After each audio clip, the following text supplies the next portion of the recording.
the biggest thing was when I went to Yale. I was terrified. I was convinced they made a mistake.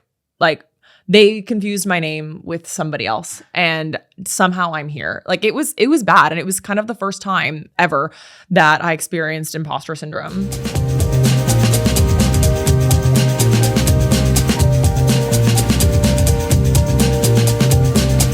Hi, I'm Zack Newmark, and this is Damn Yankee, the show that brings you all of the top entertainers, artists, performers, musicians, and comedians based here in the Netherlands and those traveling through the country.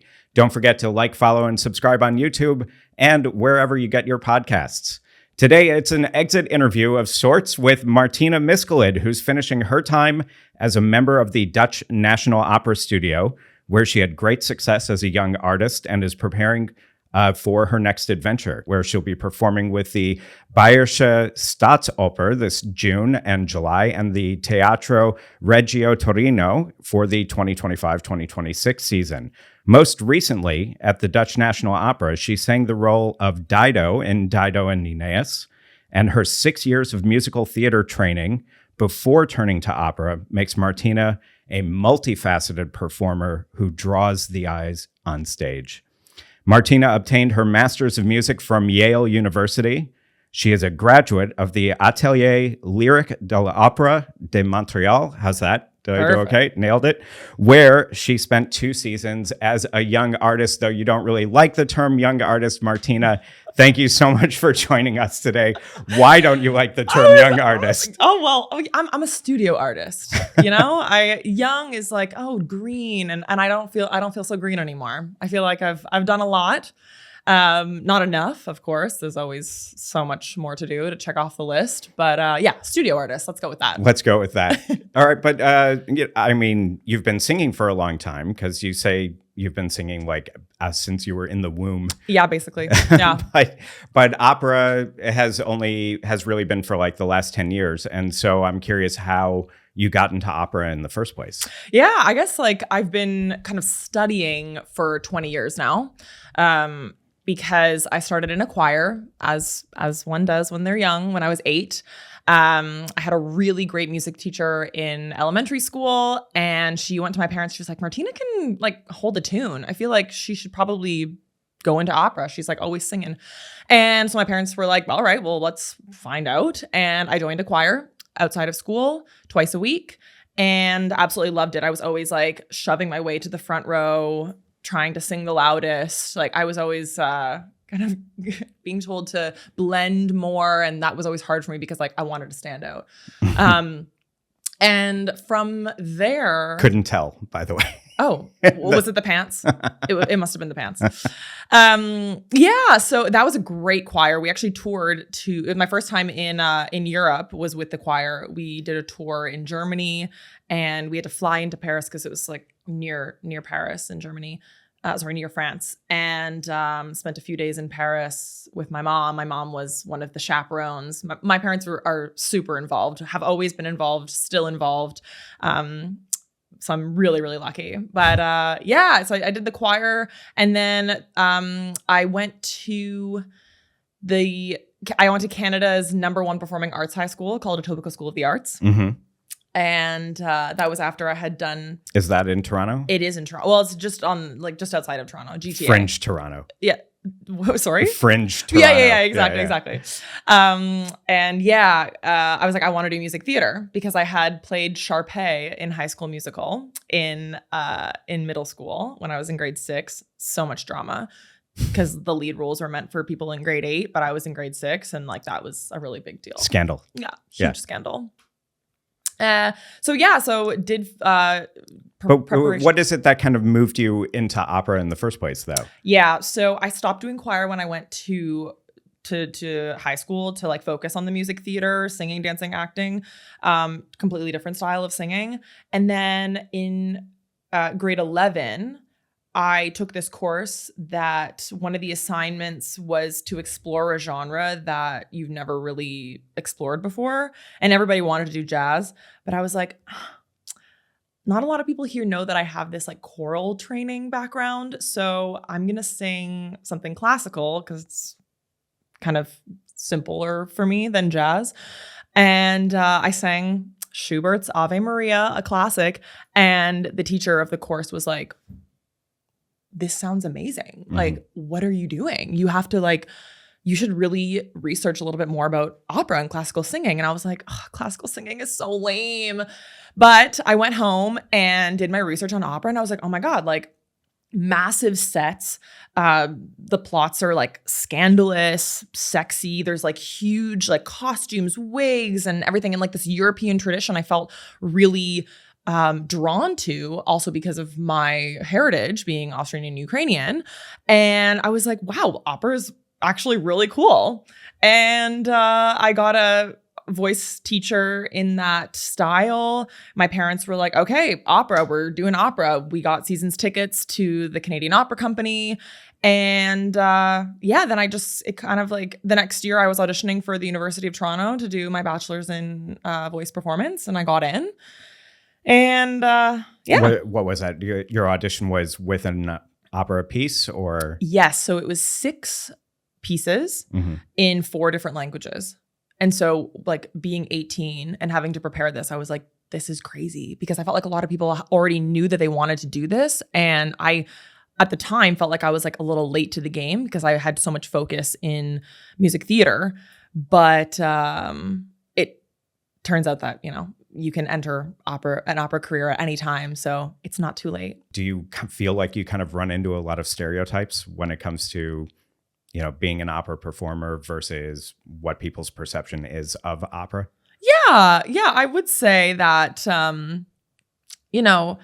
the community is small. And so within us, we're like, and within the opera community, singers, directors, donors, even patrons, we sort of know what's more expected than what traditionally like we would see. But when I go out into the world and meet people at the bar or on the street, they're like, what? You're an opera singer? Like, I would expect for you to be so much taller and bigger, or like, how does a sound like that come out of a body like you? And it's like, oh, it bothers me because, but that's just the society. Not go into that. Why does that bother you? Because in a way it's like we're trained to sort of feel like we're limited by our bodies, when I don't think that that's the case. Like, I think that the human voice and the human body is so fantastic and so incredible, as we know, that like we can be capable of anything most things if we really try, if we put in the effort and put in the work. And I also think that like people being surprised by me being an opera singer based on my physicality is, I don't blame them, but it's just ignorance, because it has actually nothing to do with like your size. It's the voice is here and the support is here. So like I could be this big and have like a massive, strong core that's also malleable, because that's important, and an instrument. And it doesn't matter if I'm like this or if I'm like this, It doesn't matter if you're like rail thin or broad, is what you're saying. Exactly. Yeah. Because I know if I had told my parents, yesterday or, the last time I talked to them, that I was interviewing an opera singer today, I can tell you that their first thought would have been, like Brunhilde with Totally. The helmet with the horns. Yeah. Actually, more specifically, knowing my father, the first thought would have been probably Elmer Fudd with the helmet and the horns. I love it. Yeah. Yeah, that's what we're used to, and like that's also fine, and that's what's portrayed on the media, and I think it's fun. But opera singers are now being asked to do the craziest stuff. Like there was a video a couple of years ago that went viral of an opera singer doing silks like upside down and singing Queen of the Night. Like I just did a gala concert at the DNO, at the Dutch National Opera, and I was like running back and forth on the stage in this massive gown while singing like 1,000 notes a minute. Like it's like the physicality needed is so much more demanding than what we traditionally used to call like the park and bark.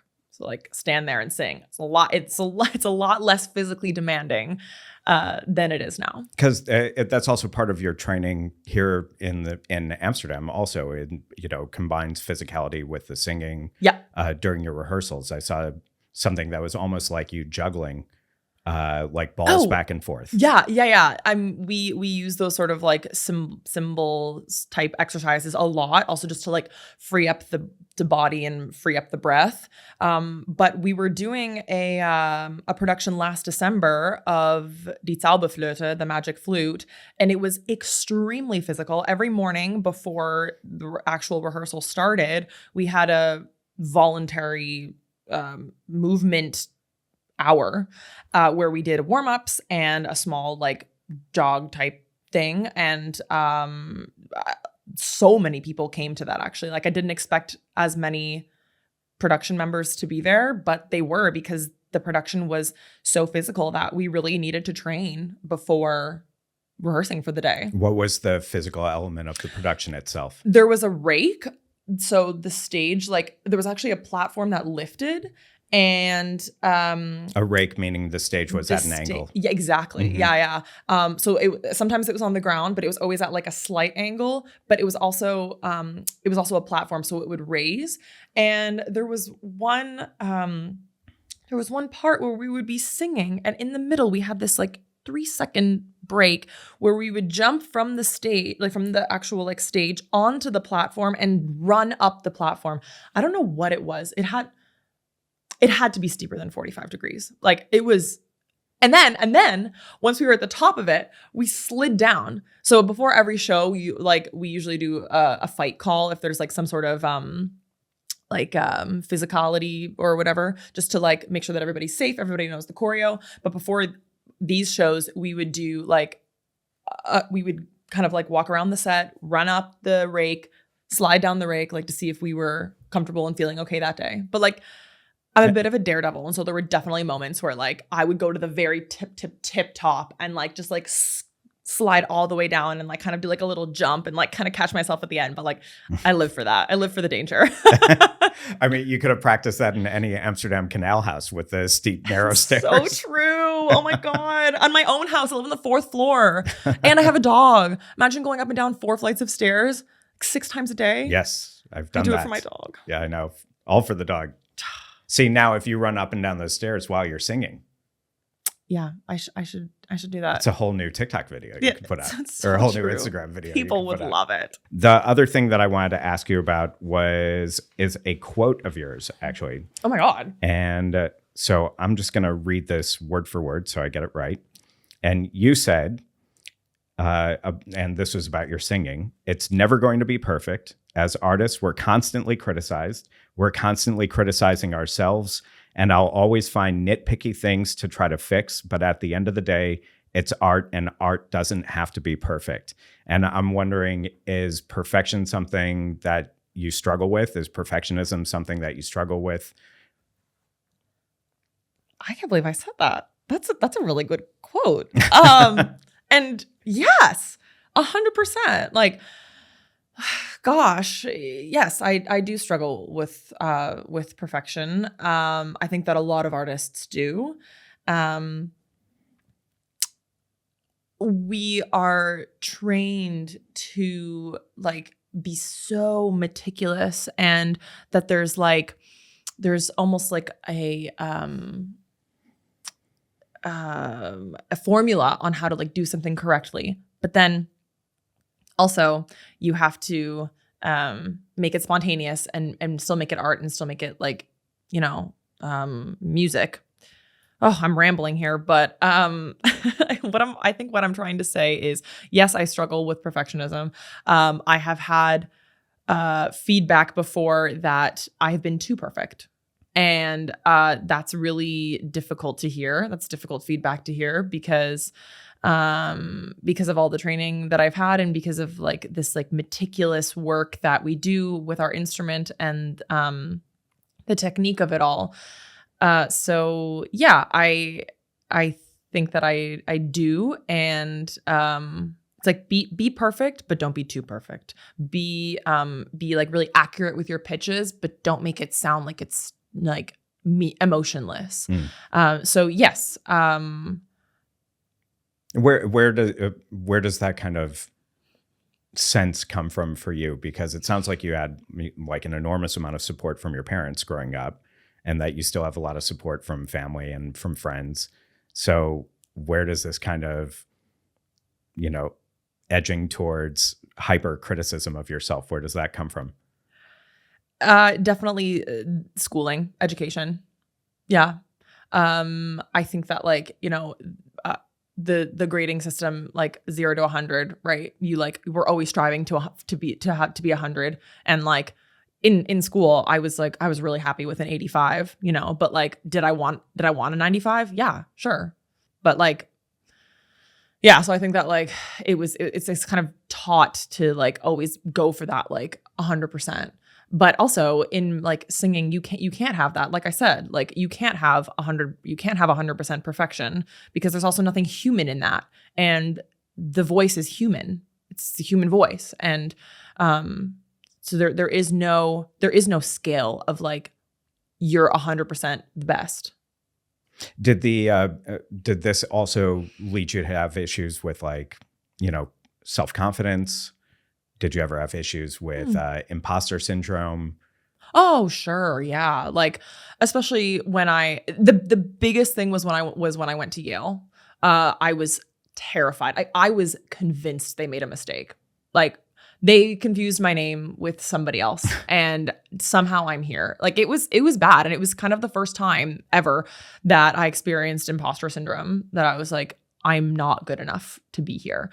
And I have held on to that, because I'm like, okay, I proved it to myself that I was meant to be there. I'm somebody that like, because I told myself like, okay, this doesn't make sense. Like if they did make a mistake, let's say they made a mistake and it wasn't supposed to be me here at Yale, like doing my master's here, I'm still going to take every single opportunity that's put in front of me, and I'm going to try to make the most of it. Like I'm going to, even if I think that they made a mistake, or if they did make a mistake, I'm going to prove to them that like, that even if it was, I'm still going to make it worth their while type thing. I don't know if that's like a healthy mentality, but yeah, definitely the posture. Do you still feel that way when you get new jobs now?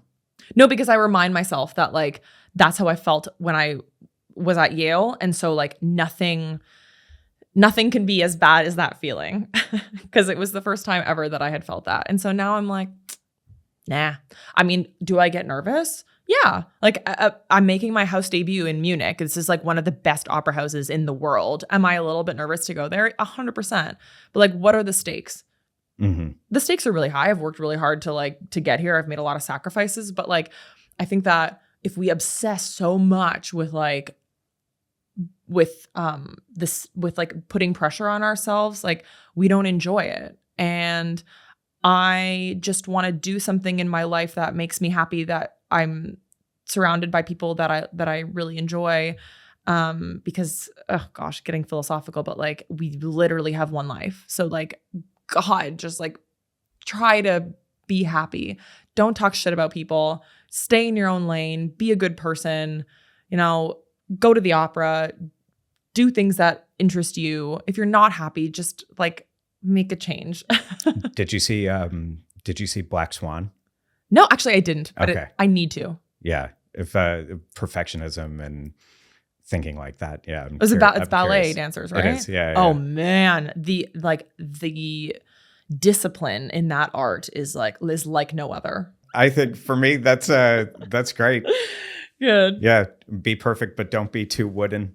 Yeah. It's tricky. Whether you've lived in the Netherlands for years or are getting ready to move here, the best time to learn the Dutch language is right now. Learning Dutch with the Delft method at Nedles is extremely effective, because you start speaking the language from the very first day, actively putting the vocabulary you learn to good use. Nedles offers courses at all levels, both online and in person, at their location right here in Amsterdam. Their experienced teachers are specially trained in the Delft method, which combines studying a piece of text at home and then using words from the reading material in conversations during the next class. Students often say they feel supported at Nedless and praise the teachers for creating a safe space where they can overcome their fears of making mistakes.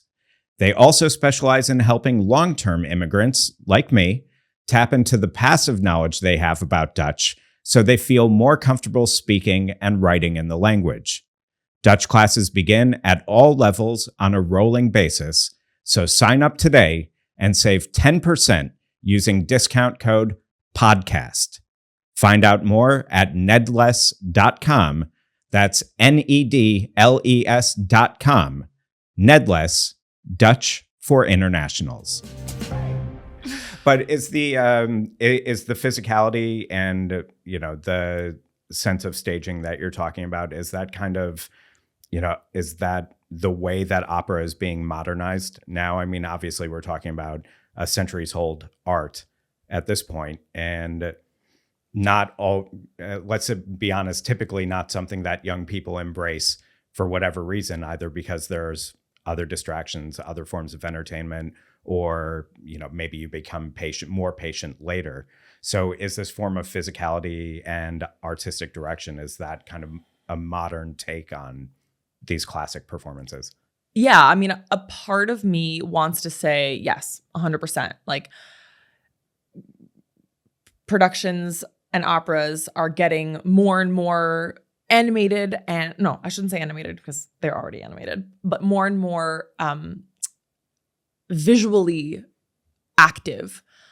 But I don't know if that's the case for all productions and all directors, because if people don't know, we're kind of doing the same operas that we've been doing for sometimes hundreds of years with different interpretations and different staging. So when we do the Magic Flute, there's like 100 different productions of the Magic Flute, and we're even doing new productions sometimes. So like completely different concepts.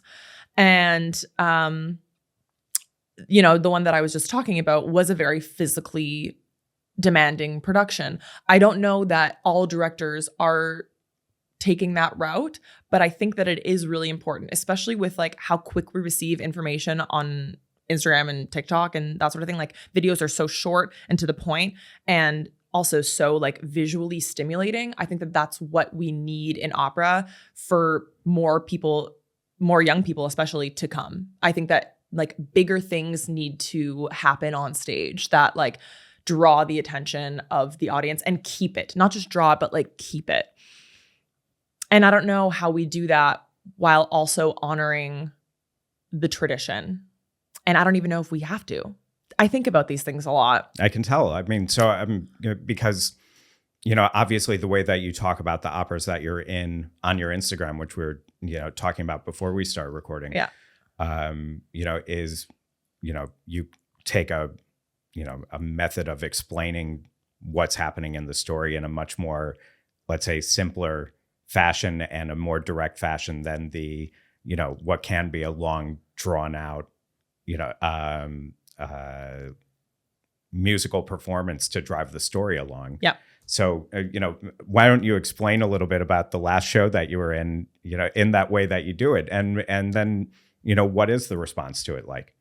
Yeah, I think that that's something that I'm extremely passionate about. Also, just because of like the way that I got into opera and the way that I perceived opera. Like, I didn't want to do it. I wanted to be on Broadway. I wanted to be a music theater performer because I just loved like the energy of it, and just, I don't know, I loved that I could relate.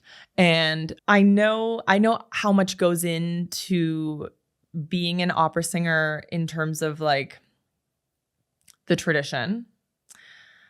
And there's so much genius that was involved in writing these operas that I don't want to lessen it by speaking in plain language like I do when I explained Dido and Aeneas.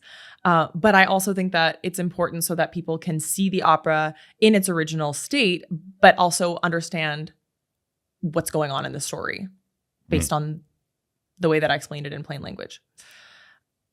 But I don't know if I went to go see an opera if I saw it interpreted like that, if I would like it.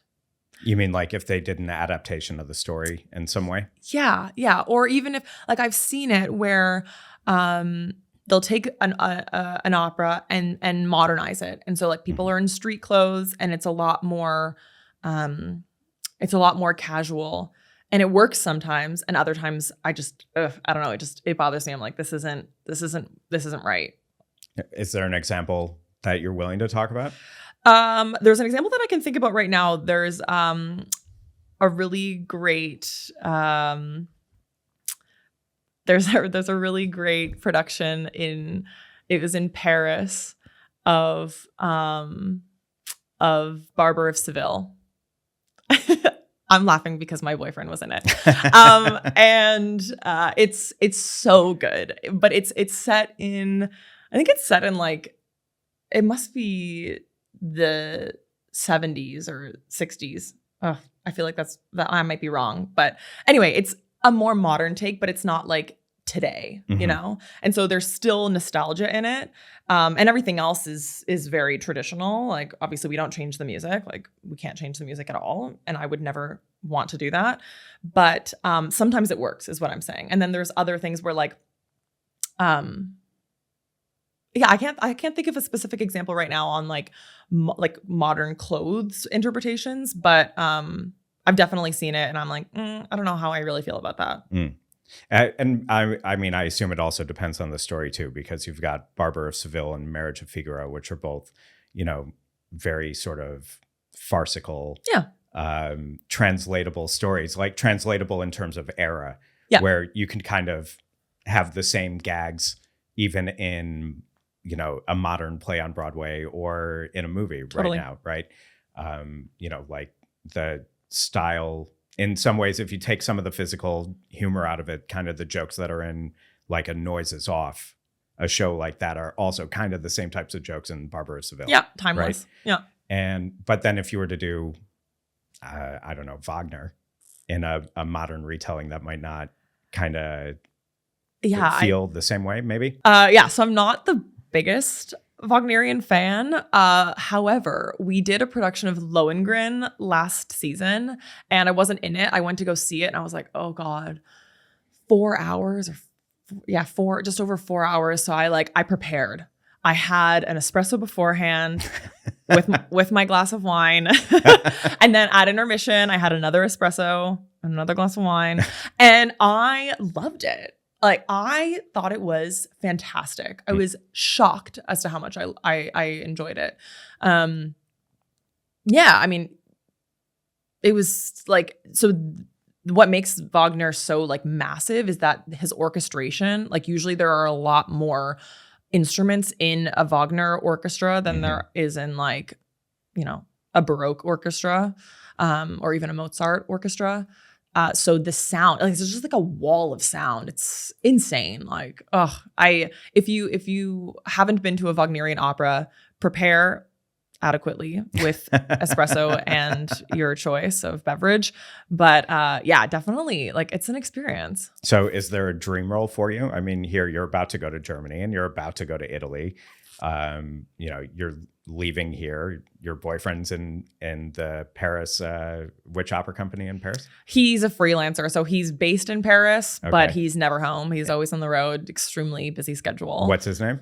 Rene Barbera. Okay, so you know, very well known opera singer. Yeah. And so then I've got to wonder, do you have a dream role that you're, you know, that you would be like, okay, this is it. This is really the one. Definitely. Rosina from Barber of Seville. I sing her aria, is like one of the first arias I ever learned, was Una voce poco fa. I sing it a lot. Carabino, from Marriage of Figaro, Mozart, love Mozart. Dorabella, I also love Così fan tutte. It's like so funny. Like, because that's the thing, is like, sometimes you have to overlook what the story, what the message of the story is, because the art is so old. Like, Così fan tutte is basically saying like, women will be women. And like, that doesn't really land nowadays. But but if you can separate it from like sometimes if you can separate, what it's about, and appreciate different parts of the opera, then we can celebrate it and we can do it. But love così fan tutte. And is that an issue in opera right now about whether or not certain shows can be performed because, obviously the morals and standards of, let's say, 200 years ago or 100 years ago is clearly different from now? Yeah, I would say so. I did an opera in Montreal. It was L'Enfant et les Sortilèges. And there are some like really just not good parts, really racist parts.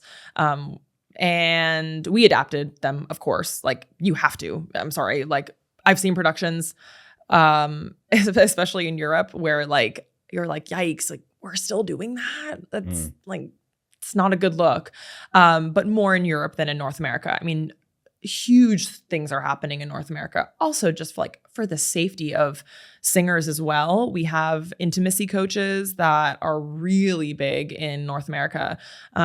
I've worked with one intimacy coach in the Netherlands because the DNO is also like very hyper aware of that sort of thing. Mm-hmm. Talking about scenes that like involve like lots of touching and physicality and, sometimes like kissing on stage. And typically it used to be like, okay, well, now you kiss. And then they would do it. And, nobody would really say anything. But then, like as time went on, like some people didn't feel comfortable, or like there have been cases, unfortunately, where singers will take advantage of that. And like, oh, there's a kiss. Well, now I'm going to go in with tongue, and like just super inappropriate, or they feel like they've been touched in a place that isn't safe for them. So now in North America, it's really big, intimacy coaches to actually like choreograph scenes like that. And to be honest, I think that they look better, because like sometimes what you think on stage looks really, really good looks just like sloppy and unnatural in the audience. I mean, I'm totally like a victim of that. Like I'd be like, oh my God, I just killed my performance. Like I must have been so animated and like my face was like on fire. And I'll look at the tape back and I was like, how is that possible? How? So yeah, like I'm really happy that we've gone in that direction, just to like protect singers, men and women. And you were also talking about difference in different styles of opera and modernizing opera. Are there modern operas that you're kind of like, these are great, I want to do these, I want to perform these, or I want to see these? Yes. There is a piece by John Adams called Dr. Atomic. It's amazing. I don't know why more companies didn't profit from this, because it's the Oppenheimer story. Like when the movie came out, I feel like immediately it takes so long. I'm very aware that it takes like many years to plan an opera and like to get the rights and to get the orchestra and get everything. But like, I just feel like there was a huge opportunity missed when the movie was coming out and everybody was talking about it. Like, why didn't opera houses plan to do Dr. Atomic at that time? Like, it would have been so cool. Like, everybody's talking about Barbienheimer. What was it? Barbienheimer. Barbie and Oppenheimer. And they were seeing them. Right. The two movies were out at the same time. Yeah, and then people were doing like crash days where they were going to see Barbie and then Oppenheimer, like doing the both, right? Right. Barbenheimer. That's what it was. Okay. I like Oppa Barbie. Oppen Barbie. Yeah. But so anyway, I feel like that's a modern opera that's really good. The music is fantastic. John Adams is an incredible composer. And I just feel like that's where a little bit the opera community may be lacking. Like, we're not taking those kind of opportunities and using them to our advantage. Is that because it's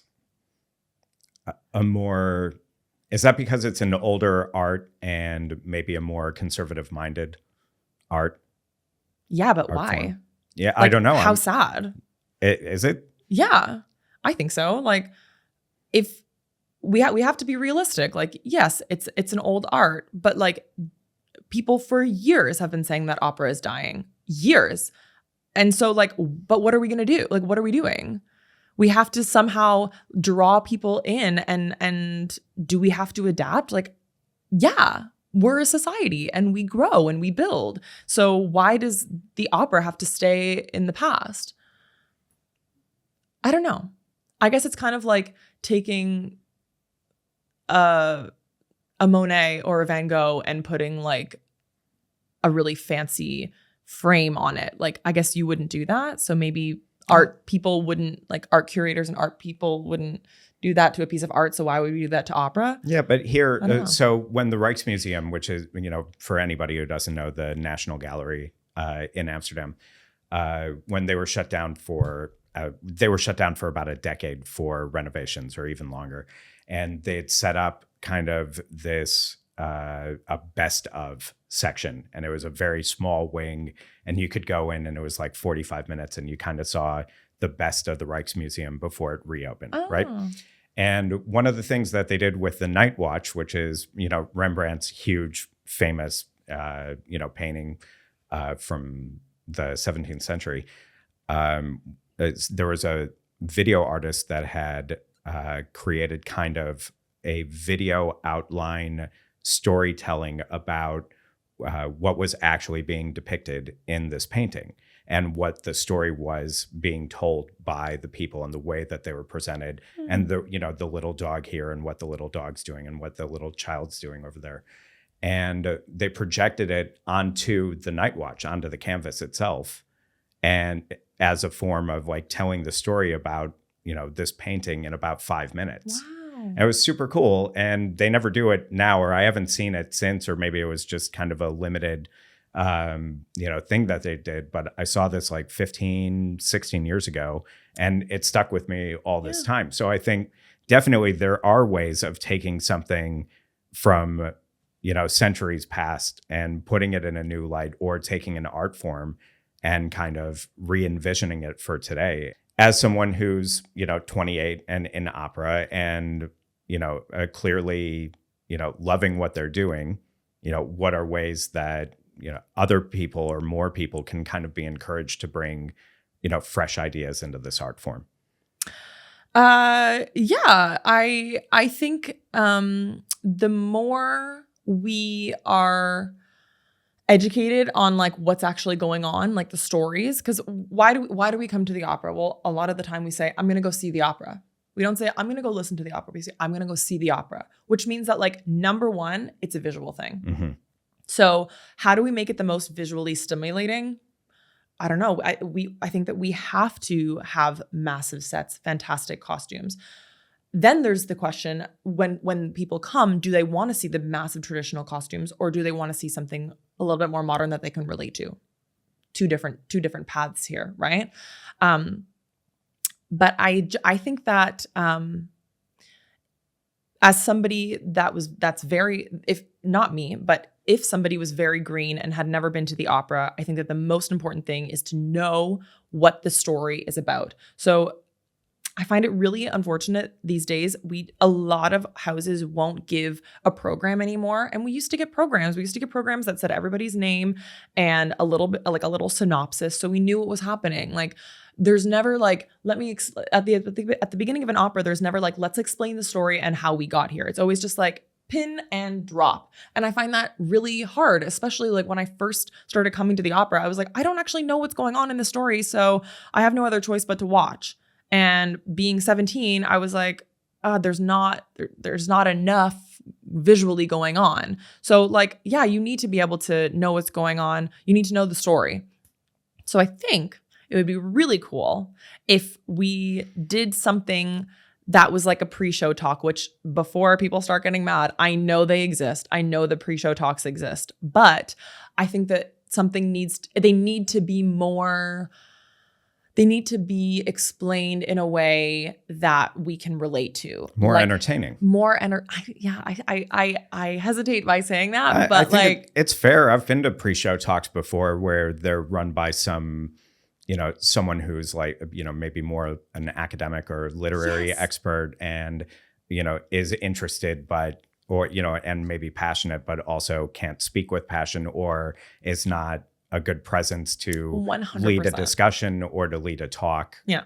As someone, when the talk is led by a panelist instead of a host, it's not always a very entertaining event. Yeah. Yeah.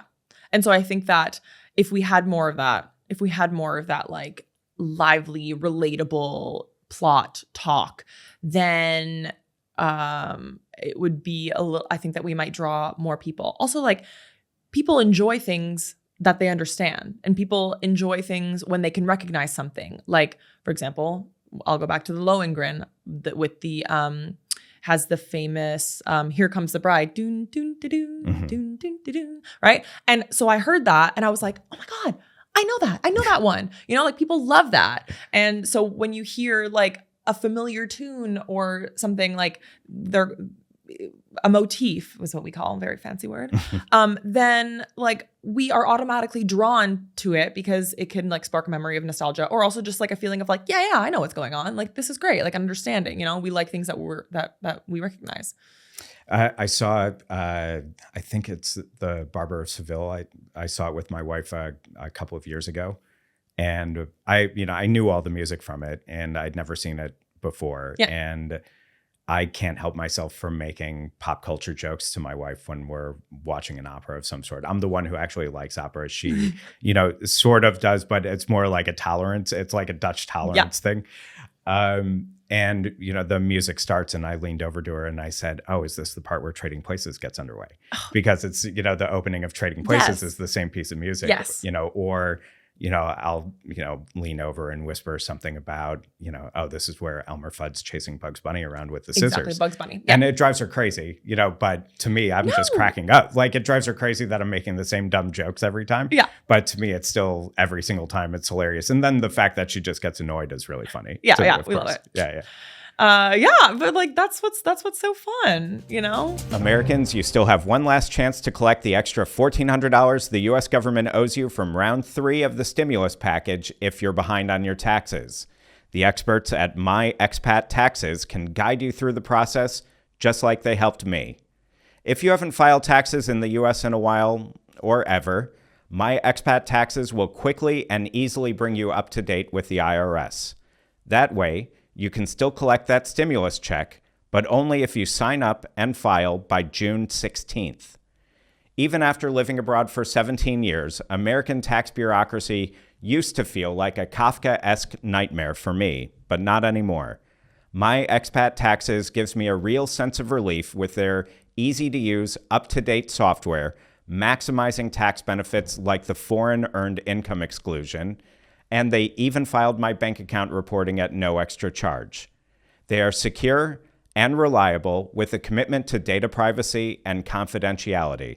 So whether you're catching up or simply filing your return on time, let the experts at My Expat Taxes wipe away your tax anxiety. Use discount code DAMNYANKEE and get 10% off your purchase. That's DAMYANKEE, Damn Yankee. At myexpattaxes.com, your life just got a whole lot easier. I mean, that was, to be honest, it's kind of, I guess, pieces of music and movies, the Bugs Bunny cartoons. Yep. I would say that those are probably my introduction to opera. Were probably, those areas, and probably a lot of other people my age. What was your introduction to opera? Well, probably also in this, and also in commercials. You hear the flower duet a lot.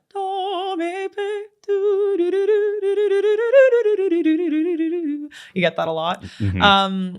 But yeah, I guess it would have been like through choir and just my teacher in high school telling me to.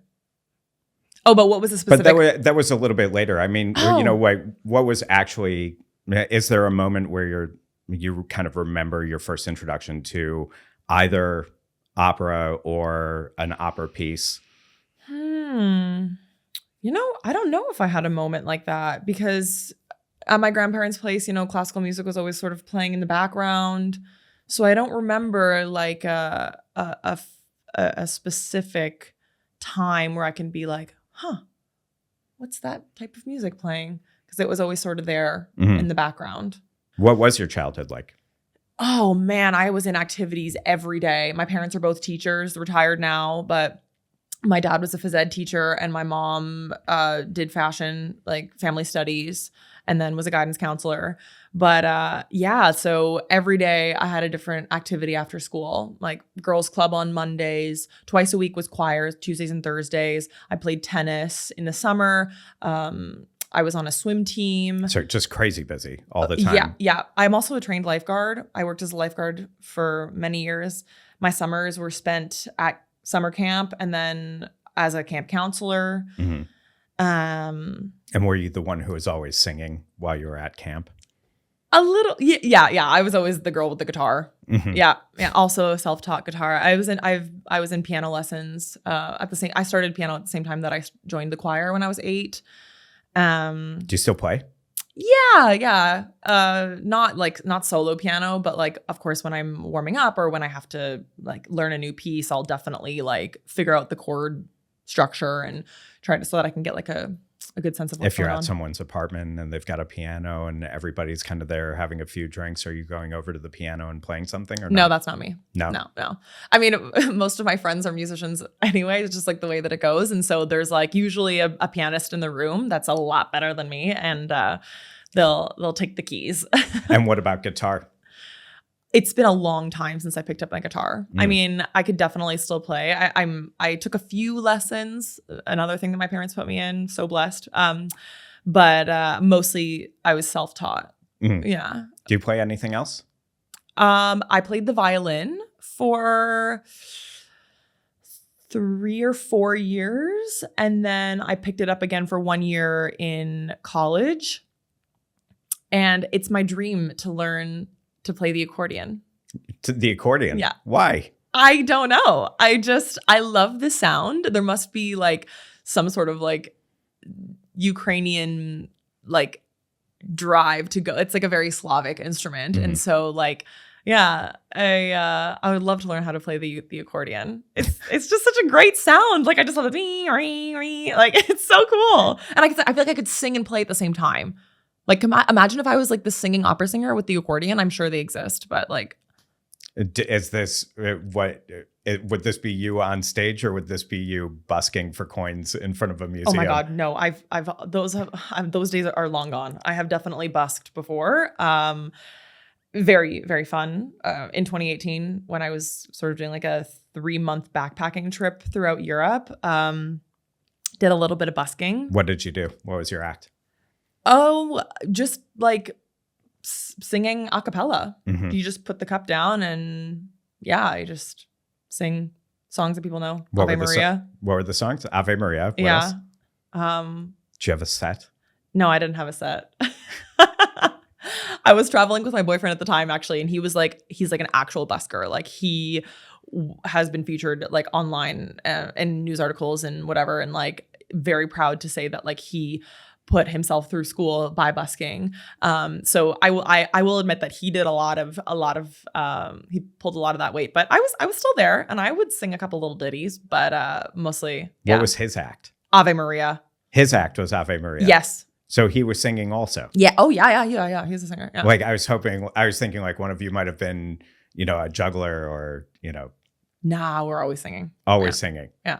Okay. And what was kind of the best pull that you did in a day? What was the highest amount of money that you did on a street, in a street show? Do you remember? Probably close to like 200 euros. That's great. Yeah. I remember there was a time we were near the end of the trip and we really needed cash badly. Like we needed like the bakery didn't take card.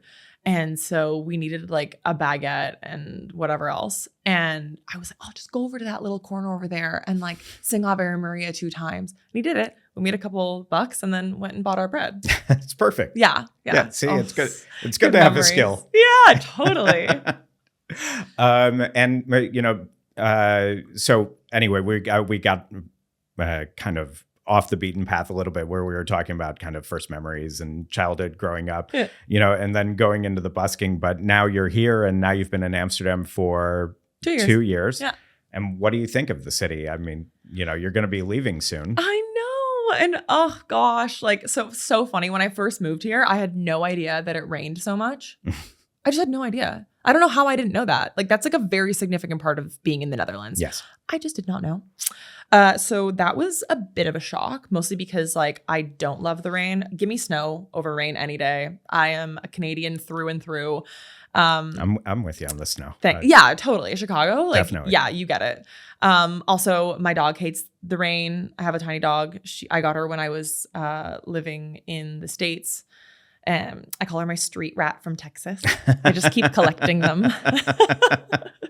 But yeah. And so it was hard for us to move here and to experience that. Now she's totally fine. We both just throw on our rain gear and we're out. But absolutely love the summers. How can you not? Mm-hmm. I love just being able to like post up on the canal with, a beverage or whatever and just like have some quiet time or with friends. What part of the city do you live in? In the west near Erasmus Park. Yeah. So I'm going to miss my little walks. I met a really, really dear friend now through having a dog. Our dogs are absolutely, totally in love. Like, I think that's going to be really hard for them not to see each other. And they have no idea. Yeah. But yeah, so my really dear friend, Myskholid, and I, like, I'm just going to miss our walks. And yeah. It's been really good. I think it's important to like have a life outside of work. I mean, obviously this is not a foreign concept, but I think it's hard, especially when like as an opera singer, our voice is our identity. Like it's part of us. We can't just like, close the laptop and be like, I'm done work for the day. It's like, we're always sort of thinking about that, like if I have an afternoon coffee, I'm like, definitely should hydrate if I have to sing later. Cause like, caffeine is drying and we're always thinking about that. Like, what if I have a show today, I should probably avoid having spicy food the night before and in the morning, like no sriracha on my eggs type thing. So it's something that we're always thinking about. So it's really important to like have things outside of work. And so I've found that having a dog makes traveling really hard and long days at work really hard, but like you kind of just make it work. And also she provides me like so much. She makes me turn it off, like I go to the dog park and I meet and I interact with people that I don't like non-industry people, right? Which is super important. And it's got to be hard in a way. I mean, your boyfriend's in LA, so all the way 8,000 miles away. Just for now, he's only there for 4 more weeks, but okay. Usually he's in Europe. Okay, but yeah, but you've been here for 2 years. You were in Connecticut, you were in Texas, you were in Toronto, you were in Montreal. Is there sort of does that transient life? It's kind of a transient life. Does that transient life kind of make it difficult to maintain a personal life? Yes. First, I will just say that I've never been to Texas. Only my dog is from Texas. Oh, sorry. Okay. But I am dying to go to Texas because Lord knows I love a barbecue. So yes, I need to go to Texas. But yeah, the transient life, I knew going into it, and I knew that I wanted to travel. And I was like, okay, well, what better way than to do what I love, to get paid for it, and to have the opportunity to travel. So it was always part of the plan to be in a lot of different places. I've been lucky enough for now to live in most cities for 2 years. Like I was in Connecticut for 2 years, Montreal for 2 years, here for 2 years. Now I'll be in Italy for 1 year. But I'm happy that I can do this for now, mostly because it's just me and my dog. I have no other dependents. And so I have the flexibility. But I don't know what the future holds. I don't know. I always had this dream that I was going to buy this condo building. I'm not going to buy the building. I'm going to buy a condo in this building that's being built in Toronto. I know all the plans. I've been following it. My dad and I have we're always looking for updates. It's such a special plot because it used to be a department store, and that was the first job that my grandma got when they moved to Canada.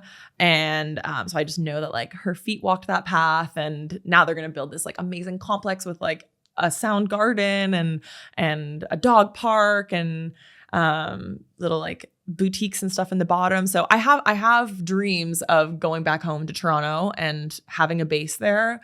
I just don't know when that's going to happen. But I miss my friends and I miss my family. I have a huge family and we're all really close. We get together for holidays, and that's what is so hard about this job, is that they prepare us. They tell us, like, you will be lonely. You will be alone in hotel rooms. And I was like, yeah, but like I'll be singing and I'll be in Europe. And like, I'm so happy that I'm here. Like it couldn't be better, but it is absolutely true. When it's something different to actually be living it.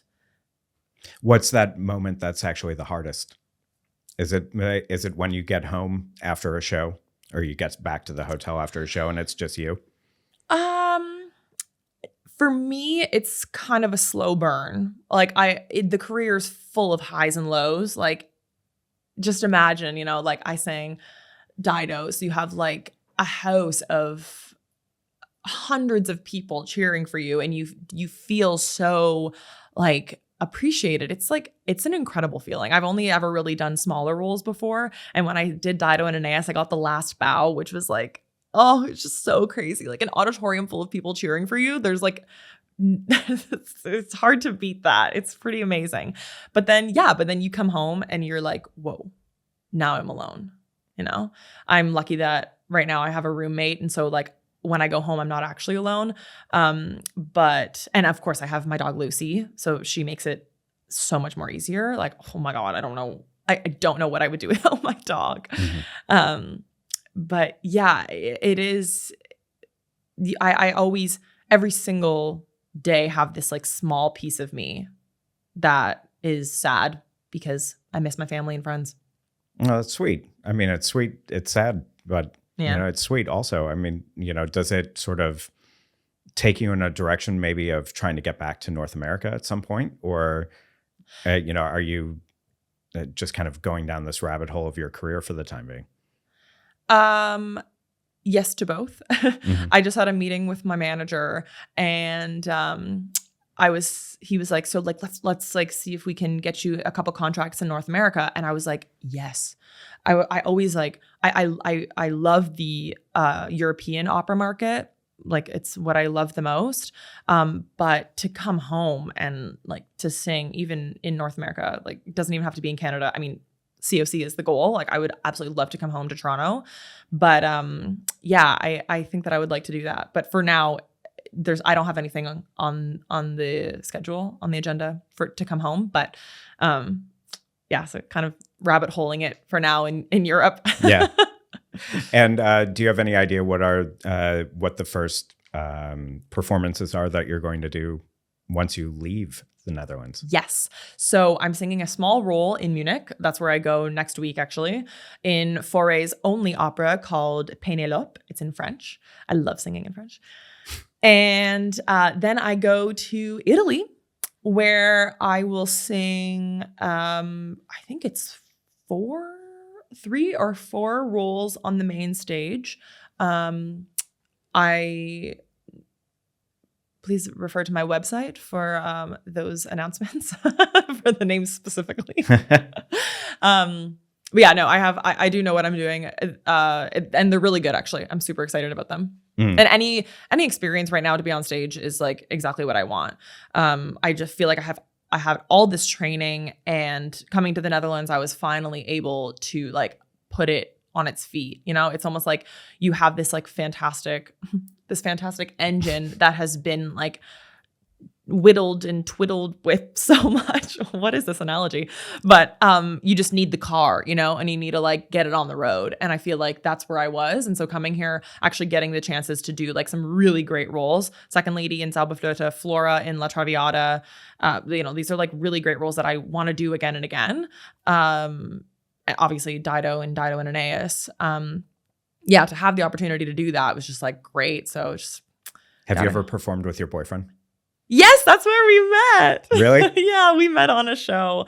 I was his contessa, and he was the Rigoletto. He was the Duca. Ah. Yeah, it was so funny because literally we have one scene together, and he's supposed to like the character is this like super like gross like nasty guy, and kind of just goes from woman to woman, and I'm actually the wife of of the soprano. And so the Duca comes in and like kind of like touches all up on me with my husband watching. And we had to do the scene so many times because like I would be standing there like ready, like he takes off my coat and he'd be like, and he would like touch me and be like, and I'd be like, can you like, what is with this guy? Like he needs to like actually like we need to act here. This is where an intimacy coach would have been great. And it would have like alleviated a lot of the like stress and nervousness from him because he ultimately didn't want to make me feel uncomfortable. But I was like, dude, you're making my job a lot more difficult. Obviously, this is like before we got together, but he was also just like very nervous. So, yeah. Anyway, that's how we met. How did that turn into a relationship? Well, I definitely pursued it a little bit. There was one moment where we were all organizing to go on a boat cruise, as you do when you're in the Netherlands, which is like my favorite thing to do. I've been on so many boat cruises. I just like, whenever somebody comes to visit, I'm like, let's go on a cruise. So, yeah, anyways, he was organizing this private boat, and I was like, oh, he's organized and he's an opera singer. Like, this is great. And yeah, so we were in each other's DMs a lot, and one day he was like, oh yeah, we have to get together. And I said like, somehow this like circus in Erasmus Park came up. Are you familiar with the Erasmus Park circus? Yeah, a little bit. Yeah. Yeah. Super weird, like traveling circus. Mm-hmm. And so then I invited him to come to the circus with me. And we both were like, is this a date? Is this a date? And I obviously had to wear like a super cute outfit. And he was like, oh my God, she looks great. Like, I think this might be a date, but like we split everything that day, and like very, very Dutch. We went Dutch.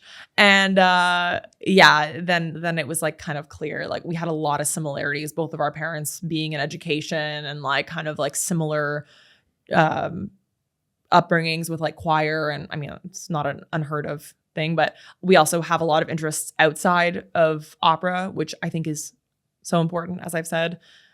I guess I think kind of my last thing, I'm wondering, other than the canals, other than, some of the friendships that you've developed here, what is it that you're going to miss most about the Netherlands? You're going to Italy, so you've got the food covered.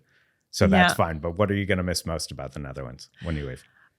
I think I'm going to miss my routine of biking to work. I do not have swap feet. I have a rickety bike that I bought for $50 on Marketplace that has caused me so many issues, but I just like, I'm handy. So I like to like, piddle with things, and I've fixed my bike many, many times. So I'm going to miss my little vintage Union bike with the basket. I'm going to miss just coming back and going to the market. I go to the Tenkara market. I have my butcher there. Shout out Chicken Palace. It's such a good butcher. Yeah, I'm just gonna miss that. Just kind of normal life, day to day. Yeah. But it's different here. Mm-hmm. Like it's different than anywhere else. And I'll miss my walks in the dog park and the friends that I've met. And along the canals, like it just kind of doesn't get better than that. You can like in 2 minutes, I'm walking along the canal with my dog. It's like, it's so peaceful, and this country is so beautiful. And I actually did get to see a lot of it because some of our operas went on tour. So I did see some other towns outside of Amsterdam, which I think is important. The one thing that I will say is that I really didn't learn that much Dutch. My Dutch is niet goed. And I always felt like a little bit bad about not speaking Dutch and being in a country. Like I think it's really important because the country, or at least Amsterdam, is so like willing to have people come from all over the place. And they make it very easy on somebody who doesn't speak Dutch. Yeah. In Amsterdam also. Yeah. But I think like just, out of respect for like being in somebody's country, like just learn just like a little bit. I wish that I but I didn't have to because I also work in an international company. So like we go to work and we speak English. But yeah, I mean, I can say a little bit. Fine, kerst. So what are you not going to miss at all? Oh, what am I not going to miss? The rain, as I mentioned. Yeah, like I can't. Oh gosh, that was really hard. I'm not going to miss the short days. Like in the winter, I found it to be really difficult. And when I first moved here, one of my colleagues was like, you should probably start taking a vitamin D supplement. Like we don't get sunlight here. And I was like, I don't struggle from seasonal depression. Like I'll be fine. January comes around though. Oh my God. Like I was miserable. Like, oh, it was, and also I hadn't been home. Like when I first moved here in August, I hadn't been home for 8 months. And that was really hard. Mm-hmm. Like moving somewhere, doing the Dutch winter, and then like also missing family and oh my God, yeah, that was tricky. But so yeah, I won't miss that. But there is definitely lots that I'm gonna miss. And I built a really great community of people at the Dutch National Opera. Like, oh, it was so great. What's something that your friends don't really know about you? Your friends here? Oh, I don't think that a lot of people know that I witnessed a murder in Toronto. It's like a super weird. It was really scary. It was on Halloween in Toronto. And I was coming back from a Halloween party. So I was like totally in a costume. This was when? I don't know if I can say the year. You might be able to look it up. Okay. Yeah. This was it when I was in college. Okay. Yeah. All right. I was in college, and my boyfriend at the time and I were coming back from a party, and we were dressed as old people. Like, so we got out of this cab and like, oh my God, it was, first of all, I just want to say that it was an amazing costume. It was like, this costume was so good. Anyway, we come out of this cab and it was downtown, and I was he the first one? No, I got out and I hear like bang, bang. I was like, no way. And I like book it in to the condo. And I didn't even look behind me. I was like, I don't care. Like, so I run to the back, and like we had, like I said, we were coming back from a party, and like this was college. So, you know, like we were definitely having fun. And I was like, were those gunshots? And my boyfriend at the time was like, yeah, like I think that it was. So, but anyway, we went upstairs, and I was like, I feel like I should call someone. Like, and his roommate was like, nah, don't call. And I was like, no, like I don't feel good about this. And so I called the police, and they were like, okay, well, we haven't had anybody else report anything, but like we'll come. So we're still just like, picture this. So the cops come, we're still in our costumes, right? They bring us into separate, like he's in the apartment, I'm in the hallway, because they have to question us like separately, like what did you hear, what did you see, whatever. Also, our Chinese food had just arrived. And so like, I'm just like smelling this Chinese food, and we're trying to give this like statement to the cops. Anyway, I saw more than my boyfriend did, because like I got out first. Oh yeah, that's what happened. I got out of the car. I heard the noises. I looked, I saw this car like screeching away, whatever. Anyway, yeah. So then like he wasn't able to provide as much information as I was. So then like the next day they brought me in to the station, and there was like a full report. I had to go to court, and I was so scared, like, because I walked in and all of these accusees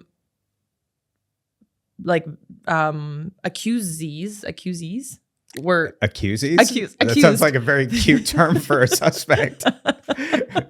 Suspects. All these criminal suspects, or as I like to call them, accusees. God, there was no planning on being a lawyer. So all these suspects were like there behind in these little like these little cabins, and another weird way like to say, right, they're like in the galleries, and they're in the, but they were in their own little boxes in the witnesses. And so it's that Canadian like old English system where they're sort of in, you know, they're kept separate, right? Yeah, they were. Right. Yeah. But I swear they were in these little, anyway. So yeah, it was really scary. And I had to testify, and I made sure that like at the time I had bangs. So like the bangs, like I wanted to be like incognito. 'Cause I don't know about these guys. And then they were ended up found guilty. So it was How many people were found guilty? Oh, I don't know. Like a few, like 4. Did you make eye contact with them? I tried not to. Did you call them accusees? No. To their face? No, I didn't. However, one of their lawyers did make me cry because it was so stressful. Like being like, you know, like I was being berated. Mm. I mean, that's their job, you know? I don't know, to berate maybe, but. Well, what is that when you like. When they're cross-examining you. But yeah. It made you cry? Yeah, I was like so scared. It's probably not a very good strategy to make a witness start breaking down and crying, right? I don't think they could have been like, she doesn't know what she's talking about. She's weak. Yeah, listen to her, calling them accusees and whatnot. Yeah, so that was my murder story. Yeah, so you fled from there straight to Connecticut. Yeah, immediately. Out of Toronto as quickly as possible. Yeah. And if this great community wants to find you, where can they find you? Oh, well, on socials. What's your website? What's your Instagram? www.martinamyskholid.com. My Instagram is @martinamysk_mezzo. And you can find me on Facebook. Great. All right. Well, thank you so much for joining, Martina. I really appreciate it. It's been lovely. And oh my God, and best wishes to you going forward, and good luck in Italy. Thanks for having me. Terrific. Thank you so much. Damn Yankee is produced in partnership with NL Times, the top choice for English language news from the Netherlands. Founded nearly 15 years ago, NL Times grew to become the #1 site for information about this country, featuring more news stories every day of the week than any other website. Keep tabs on the latest top stories and breaking news from across the entire country, not only in Amsterdam, Rotterdam, and The Hague. Find out more at nltimes.nl. Damn Yankee is an NL Times podcast. The show was created by me and Peach Rizzo. This episode was produced by Peach Rizzo and edited by Marcus Engel.